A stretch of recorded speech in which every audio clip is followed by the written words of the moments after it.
My father said you had to choose to be a farmer. You couldn't drift into it, because if you didn't choose to be a farmer, you probably made a pretty poor one. I had quite a passion for him from a young age, and I grew up working with my father and my grandfather and my uncles, and it was a mixed beef cropping and sheep property. We then intensified into dairying and still ran all those enterprises. I'd seen the value-adding process in Europe, and we back then were the lowest paid dairy farmers in the world, and that's an actual fact. And we decided if we were going to go broke, that we might as well go broke in a big way. So we actually started to value add in the late 80s, early 90s, when we made the decision to get into downstream processing. Everyone thought we were pretty mad, but we had a bit of faith in what we were doing. They told us that the whole Australian specialty cheese market for the whole of Australia of hard English cheeses was 7 tonne, and we were building a factory to produce 300 tonne.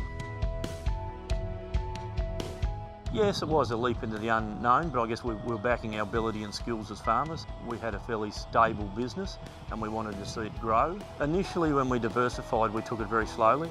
We built the cheese factory out of a second-hand mining building we bought. We bought a lot of second-hand equipment, and we did an enormous amount of labour by hand. I mean, we mixed the cement by hand, we screwed the roof on the factory by hand, and we built it in the off-season of the dairying. When we had a couple of months spare, when the cows were out dry, we built a cheese factory.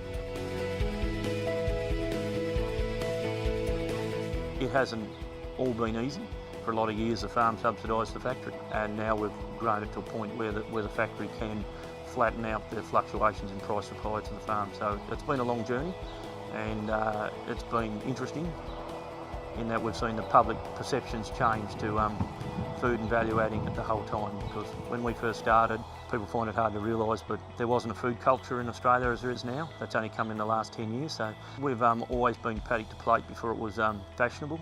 We've had control of the whole process, but it was also a way back then of keeping the cost down, because we could get the milk cheaply off the farm, we could do everything ourselves, we could utilise machinery, we could utilise some staff. We had some staff that milked in the dairy and then went and worked in the cheese factory. So it was just about utilising what we had and crawling and walking, and hopefully we're jogging now. We're a major employer in the community. We've got a lot of people that have worked with us for 20 odd years. So how we develop those processes and business structures so that the staff can have the same sort of buy-in and commitment that the family have had, and how we can entrust those as a family to take the business forward. And we're proud to be part of the community, and we hope the community's proud of us. I'm not sure anyone ever has control over their destiny. We've taken a lot of efforts to minimise risk, investing in a lot of water and a lot of irrigation to take the climate risk out so that we can grow grass even through droughts. The factory does minimise the price risk, but it exposes us to a whole lot more problems, dealing with supermarkets, large multinational companies. I guess the easiest way to say it has been worth it, yeah. A lot of people look at us as an overnight success story. Well, we've been probably going at this for 30 years now. Gone from a family business employing 1 or 2 people to having nearly 100 people working in the factory now.